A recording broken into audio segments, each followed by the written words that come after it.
Pour moi, Olivier, il est la quintessence de celui ou celle qui aurait compris ça veut dire quoi être à Star Academy. Ça veut dire trouver sa voix VOIE. Et s'il y a quelqu'un ici, par sa vérité, son intégrité, la liberté qu'il a eue de se choisir, qui a compris le sens de cette aventure, à mon sens, c'est vraiment Olivier Bergeron.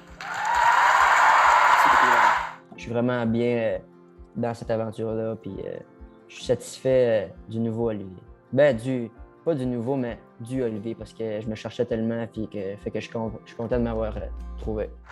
Je t'ai entendu l'année dernière. Puis je me rappelle de t'avoir dit l'année dernière, il semble qu'on est proches. Ouais, je me souviens très bien. Ouais. T'es proche. C'est bon, c'est. Moi, tu m'as profondément émue et tu sais, quand le public se lève, là, ça m'emporte. Viens-t'en avec nous dimanche. Merci beaucoup, merci.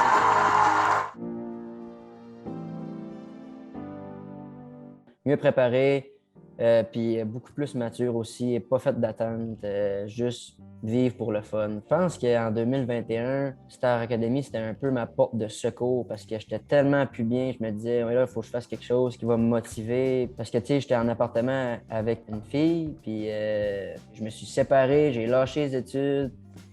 Là, on était pris à Rimouski dans la pandémie, j'avais plus le droit de voir ma famille, j'étais pris entre les frontières. Fait que je me suis dit, bon, ben, j'y vais. Puis j'y croyais vraiment, là, puis je m'avais vraiment attaché à ça. Puis finalement, je m'avais tellement fait d'attente que j'ai vraiment été déçu, puis ça a vraiment été une année difficile. Mais je suis vraiment content d'avoir vécu cette année difficile-là parce que ça m'a permis de grandir en tant qu'humain, puis de juste vivre jour le jour, puis d'avoir pu faire cette aventure-là en étant moi-même. Fait que je suis reconnaissant de tout ce qui s'est passé. J'aimerais me lever le matin et me dire, ah, ça me tente. Chez nous, je fais ma job, puis. Ça te tente pas de faire ta job? J'avais rien contre à la fin de semaine pour me détruire la vie avec la boisson. Fait que. Là, j'ai pas besoin de boire pour être bien, fait que. Sérieusement, moi, je sais personnellement que je suis pas alcoolique. Je suis un adolescent comme tout le monde, puis j'avais juste hâte à la fin de semaine de voir mes chums. J'ai jamais bu tout seul, à me saouler tout seul. Je buvais tout avec mes chums, puis pour de vrai, je suis vraiment pas alcoolique. Fait que c'est pas quelque chose qui m'a affecté. Il est flexible, mon bassin. Je peux faire plein de choses.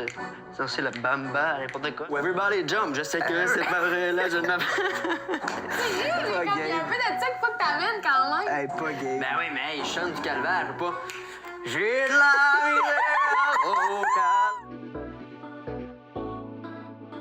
Ouais, ben pour de vrai, je pense que c'est à partir de là que je me suis juste laissé aller sur scène, puis j'ai réalisé que c'était pas mal plus payant d'être moi-même, puis j'avais pas mal plus de fun aussi sur la scène que de rester statique, puis c'est pas mal moins gênant de danser puis faire un bon show que de rester sur scène à pas bouger. Fait que, tu sais, c'est quand même normal que j'étais gêné au début, j'ai jamais fait de scène de ma vie, fait que ça m'a pris un petit temps à être moi-même puis juste être une bête de scène, mais je pense que ça a porté fruit ce moment-là parce que j'ai réalisé que le monde aimait ça. Au début, j'ai arrivé ici puis j'y croyais pas, on dirait, mais là, on dirait que je vois toutes les opportunités puis juste le fait d'avoir rencontré tous ces artistes-là puis de voir que je suis normal, tu sais, puis que c'est normal. Faut que tu Pour de vrai, je m'ai tout le temps questionné dans ma vie si j'étais fou parce que j'ai jamais baigné dans la musique puis je travaillais puis rendu à ce stade-ci, je suis capable de le dire à 100%, c'est ça que je veux faire. Et moi, je veux faire la meilleure musique possible, avoir une équipe, écrire un album, faire des shows. Moi, je vis sur scène, fait que c'est sûr, je vais faire toute ma vie. Probablement que je vais fêter un peu avec mes amis et ma famille parce que ça fait longtemps que je les ai pas vus, mais je compte pas retourner au moulin. Sérieusement, je me plonge à 100% dans la musique. Ma cousine m'a offert de déménager à Québec, fait que c'est sûr que je cracherai pas là-dessus. Je vais y aller à 100%, puis si j'ai une opportunité d'aller rester à Montréal, je vais le faire aussi. Sérieusement, je peux prendre mon sac à dos puis partir n'importe où. Je suis ouvert à tout. Merci pour ton écoute. Si tu as aimé la vidéo, on t'invite à t'abonner et à aimer la chaîne de Narcity pour plus de bon contenu dans ton écran.